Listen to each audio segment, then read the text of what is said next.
ડાંગ જિલ્લાના સુબીર તાલુકાના મામલતદાર શ્રીને ભારતીય આદિવાસી સંવિધાન તરફથી આવેદનપત્ર આપવામાં આવ્યું, જેમાં ઉમરગામથી અંબાજી સુધીના 5મી અનુસૂચિ હેઠળના વિસ્તારમાં PESA એક્ટ 1996ના ઉલ્લંઘન અને આદિવાસી સમાજને ધક્કો પહોંચાડનારા બિનકાયદેસર કાર્યો અંગે તાત્કાલિક કાયદેસર કાર્યવાહી કરવા બાબત લેખિત આવેદનપત્ર આપવામાં આવ્યું, જેથી ઉમરગામથી અંબાજી સુધીનો સમગ્ર વિસ્તાર 5મી અનુસૂચિ હેઠળ આવ્યો છે અને ત્યાં વસવાટ કરતા આદિવાસી સમુદાયને ભારતના સંવિધાન મુજબ ખાસ હક્કો અને રક્ષણો પ્રાપ્ત છે। આ વિસ્તારોમાં PESA એક્ટ 1996 હેઠળ સ્પષ્ટ છે કે તેમ છતાં ભાજપ શાસિત ગુજરાત સરકાર દ્વારા વારંવાર આદિવાસી સમુદાયના હક્કોનું ઘોર ઉલ્લંઘન કરવામાં આવી રહ્યું છે। છેલ્લી ઘટનામાં કેવડિયા ખાતે સ્ટેચ્યુ ઓફ યુનિટી પાસે ઘણા આદિવાસી લોકોની દુકાનો અને ઘરો તોડી નાખવામાં આવ્યા, જે કોઈપણ સમિતિ વગર અને ગ્રામસભાની મંજૂરી વિના કરવામાં આવ્યું છે।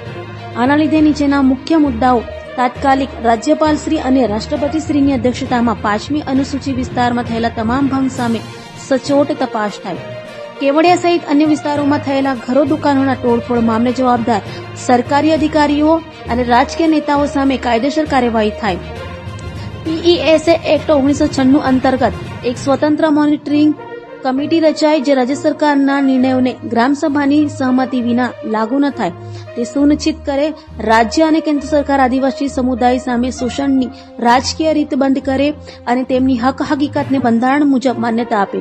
અમે ભારતના મૂળ નિવાસી આદિવાસીઓ જેના અવાજને દબાવવાનો પ્રયાસ થઈ રહ્યો છે એવું બિરદાવીએ છીએ કે આ સમૃદ્ધ સાંસ્કૃતિક વારસો ધરાવતો સમાજ છે કે હક માટે લડે છે। હવે સમય આવી ગયો છે કે સંવિધાન અને કાયદાઓનું પાલન કરી આપણે ન્યાય આપીએ। કાયદોનું ઉલ્લંઘન કરનાર સરકાર જ આવી રીતે કરે છે, એજન્સીઓને ખાનગીકરણમાં આપી દે છે અને અમારા આદિવાસી સમાજના લોકો પર જે શોષણ કરવામાં આવે છે। આજે અમે મામલતદાર સાહેબશ્રીને સંબોધી ગુજરાત રાજ્યના રાજ્યપાલ અને ડાંગ જિલ્લાના કલેક્ટર સાહેબશ્રીને ભારત દેશના જે રાષ્ટ્રપતિ મહોદય છે એને અમે આજે લેખિતમાં આજે આવેદનપત્ર મોકલીએ છીએ।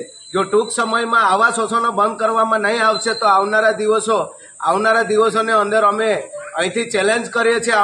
આવનારા દિવસોમાં તમે જોઈ લેજો, આવનારા દિવસોમાં આ જ પરિસ્થિતિ રહેશે ને જો આના પર એક્શન લેવામાં નહીં આવે।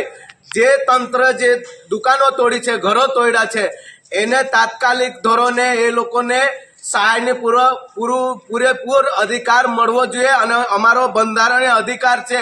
જો અમારો બંધારણ અધિકાર જો છીનવાની કોશિશ કરશે ને તો આવનારા દિવસોમાં એ લોકોને ખૂબ દુઃખ વેઠવું પડશે।